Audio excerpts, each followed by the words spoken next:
Then they go over again and score after that.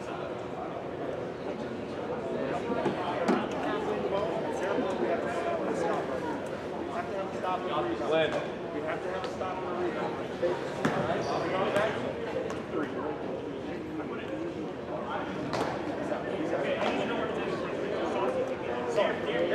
Derek's taking the ball out. Saucy. Nelson. You don't have to worry about skating. We don't go over there. I thought we played at the park. If it gets swung to you, Both of them. but on defense, you're going to Yeah. I mean, both teams. No, the Eisenhower and yeah.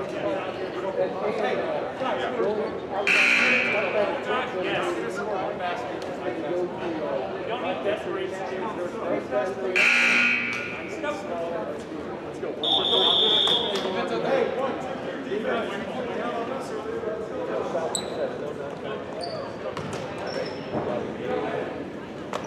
Is that still red? Where's your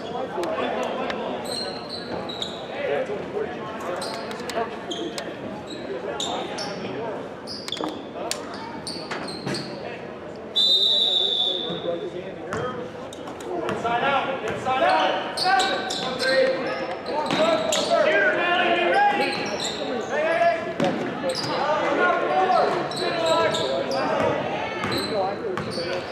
Corner.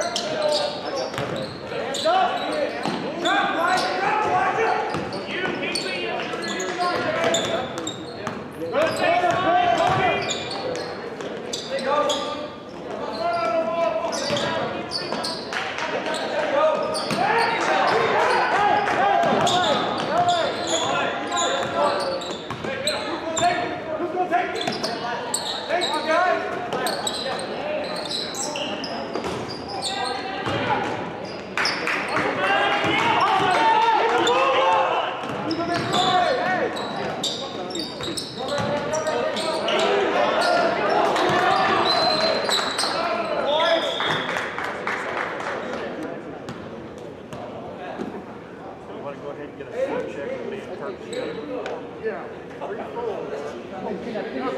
Can I finish my thought?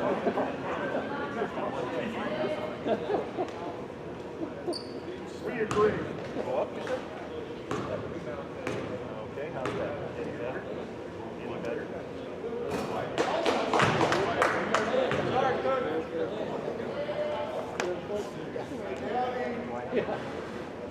Test 1, 2, test 1, 2.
I wish I was betting my money.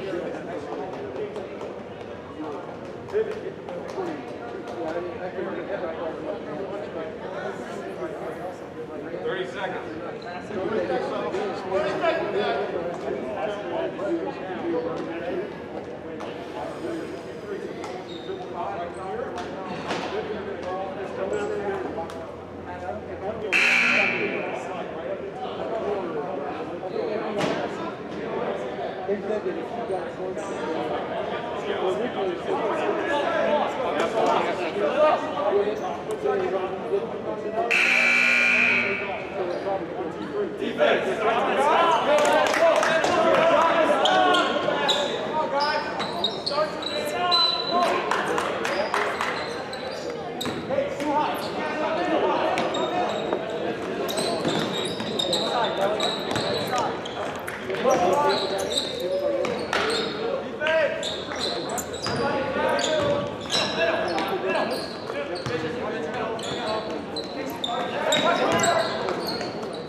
It's called FlexiScore. It's a website, and then you just put the URL, and then yeah. The only bad thing is it's got a manual clock, and I don't want to try messing with that.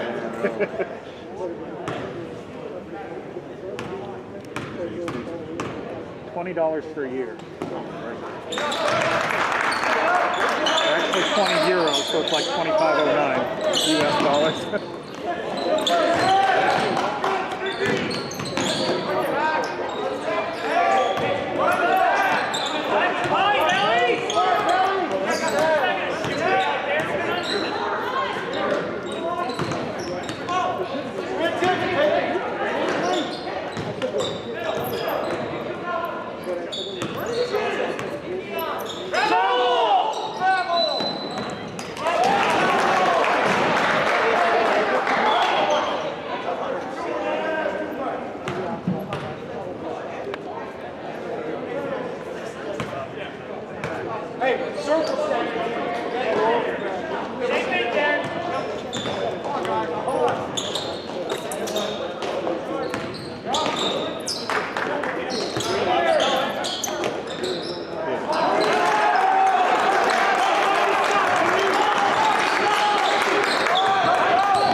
and WLCOnline.com. We're pleased to bring you this afternoon's game as the Rail Splitters will take on the traditional rival, the Lanphier Lions. Right now, we've got 53 seconds to go here in the sophomore game. The sophomores playing a lot better this afternoon than they did last night, down just 3 to the Lions. Lions at the free throw line. 55-52, 53.6 seconds to go. We're going to send it back to the station for a couple-minute timeout and come back with the Grau Incorporated, Schneider Chiropractic, Josh Comnick pregame show.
I got to stop the time.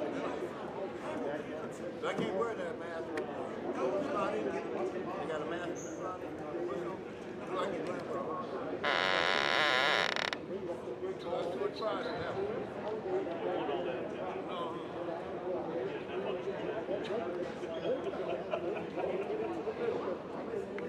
I know I like that man.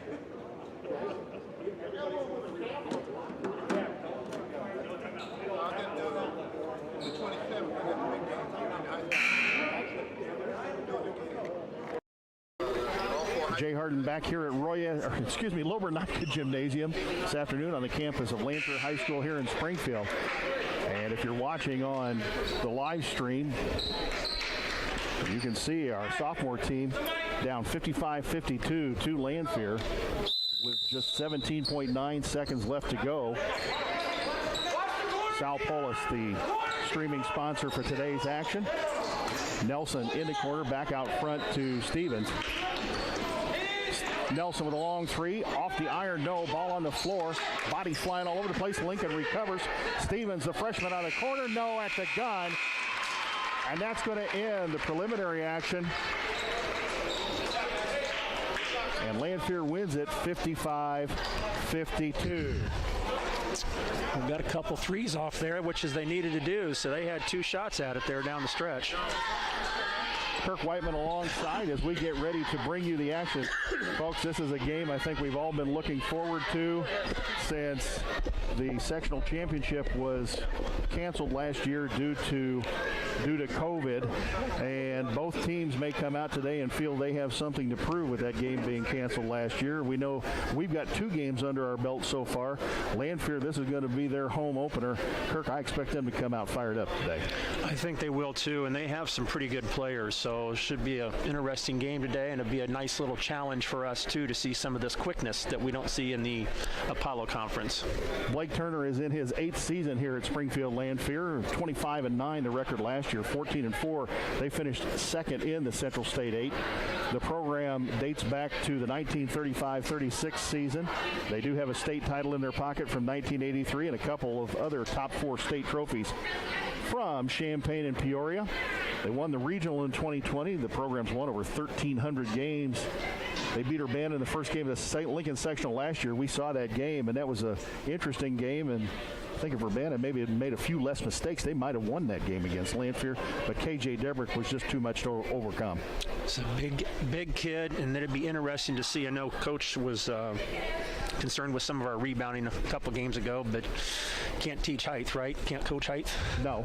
K.J. Debrick, T.J. Price, and Ty Banks, probably three of their better returning players. This is the season opener again for them.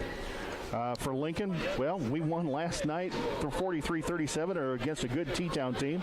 Win number 1843 for the program, and Coach Al now 707 and 224 in 31 seasons at Lincoln, and just now 15 games behind the legend at Rockford Boylan. Steve Gore's third on the all-time.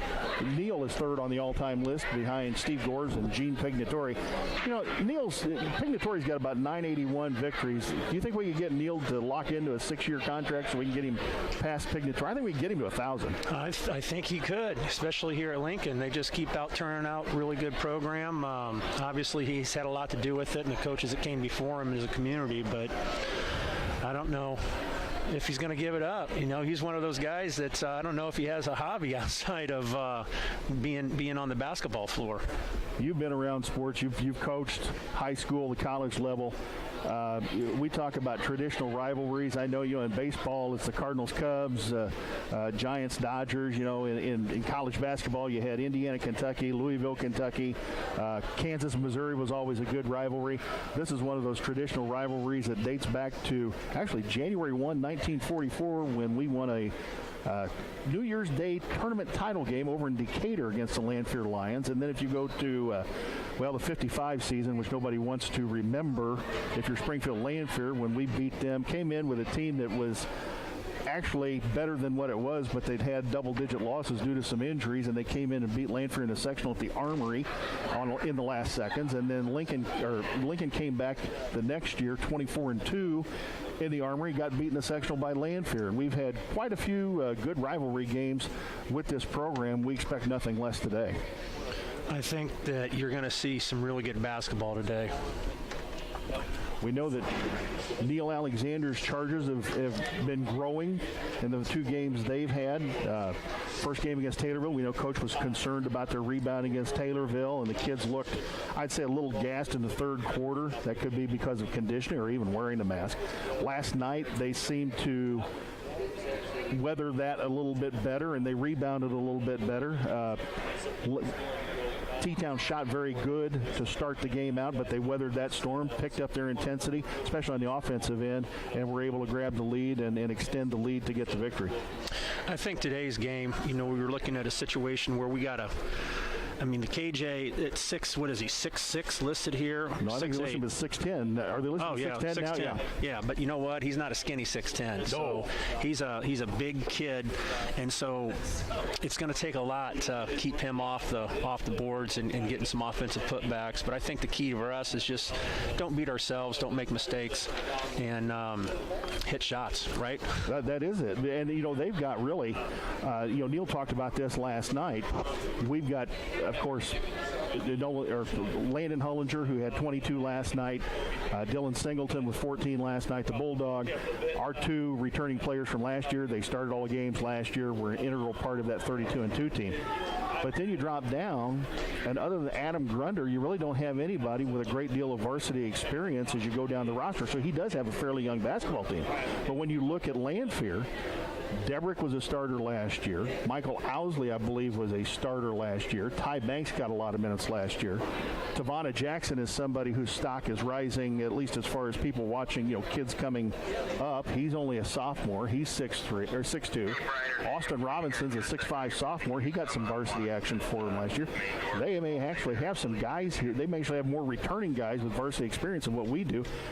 That makes a difference. It does, and for ours, we're going to have to find some scoring outside those top two. That's really kind of what it boils down to for us, and whether it's by committee or you have the Polis kid step up, who's a nice little athlete and can take it inside and outside. So, I think it might be by committee situation, but we need, other people to step up on the scoring end of things. We talked about that last night a little bit with Coach on the post-game show, is that Adam Grunder did step in the second half last night, he took a couple threes threes, hit one, missed another.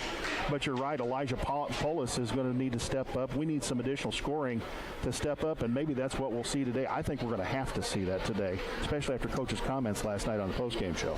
Well, it doesn't take a rocket scientist to figure out that Dylan and Landon are going to score, so coaches will start taking that away from people. Well, and you mentioned it last night. T-Town, when Dylan drove, there were 3 guys around him most every time. I mean, it wasn't, and he did have some opportunities for that shot he likes right there about 10, 15 feet in the middle of the lane, but there were other times when he drove, they were even taking away that kick-out opportunity for him because he's surrounded by 3 guys. He was, and then our players need to be ready, and I'm sure Coach talks about all the time, be ready to shoot it, ready position, and whatever terminology I use, but we got to be able to be ready to shoot the ball on the perimeter. Let's go ahead and send it back to the station for a 2-minute timeout. Railers are about ready to come out on the floor. Lanphier clears the gym out here, and